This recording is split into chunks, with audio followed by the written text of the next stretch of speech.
Pauvre Tonin. On lui avait dit plusieurs fois, « Va voir Monsieur Paumet, tu verras, ça ira mieux. » Il ne voulait pas, il s'entêtait. C'était pourtant la solution, Monsieur Paumet. Il ne le savait pas.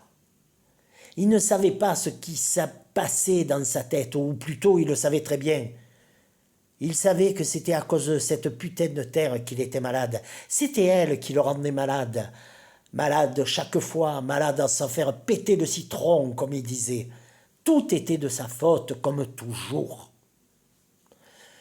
D'abord, il n'avait pas pu suivre la petite Aurélie. La petite qui venait passer ses vacances dans la ferme d'à côté, chez ses grands-parents. Un jour, il s'est armé de courage pour en parler à ses parents et leur dire qu'il voulait la suivre à la ville, qu'il aimait et qu'il aurait fait n'importe quoi pour se la marier. Mais il y avait toujours « Tu ne vas pas abandonner la terre qui te vient de tes parents !» Et aussi « On s'est sacrifié toute notre vie pour toi, pour que tu puisses mener une vie honnête sans demander rien à personne. » Lorsqu'il envisageait de faire venir la petite à la terre, ses parents lui répondaient « C'est une fille de la ville, et une fille de la ville, ça ne vaut rien de bon !» Et il rajoutait « Elle parle pointu, alors que son grand-père est originaire des Camargues. » Alors, il est resté à la terre, et la petite Aurélie s'est mariée à la ville avec un garçon qu'elle n'aimait pas.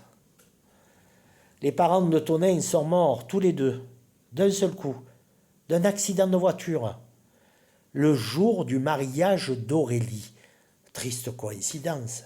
Ils se retrouvaient libres et seuls le jour où elle se mariait.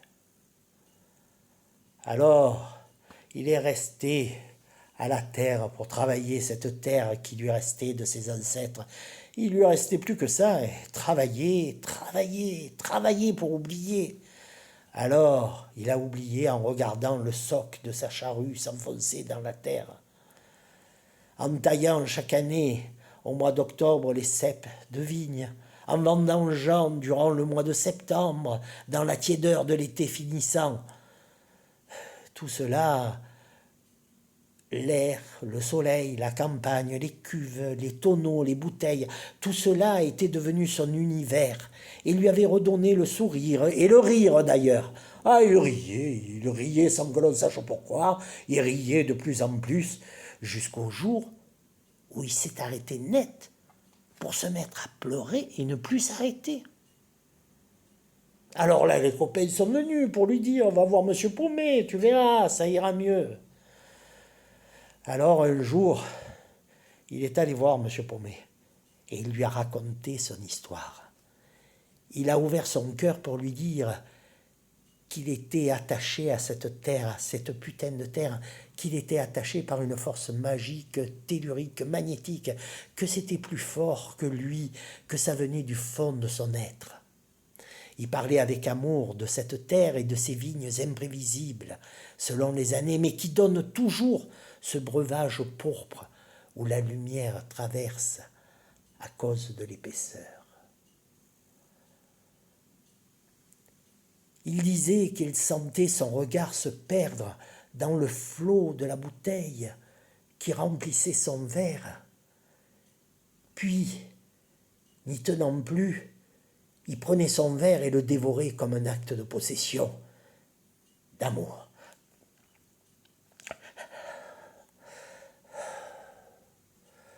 Ce breuvage était sa seule raison de vivre. Il le coupait, le mélangeait, l'embouteillait, tout cela avec la délicatesse que l'on porte à une femme. Monsieur Paumet était pressé. Il le coupa net en lui disant « Pour vous, je diagnostique un alcoolisme profond. » Alors il s'est arrêté net de pleurer.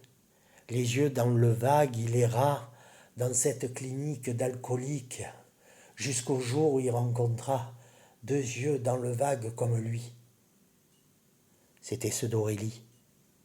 Pendant des années, elle avait bu toutes les bouteilles venant du domaine de Tonin.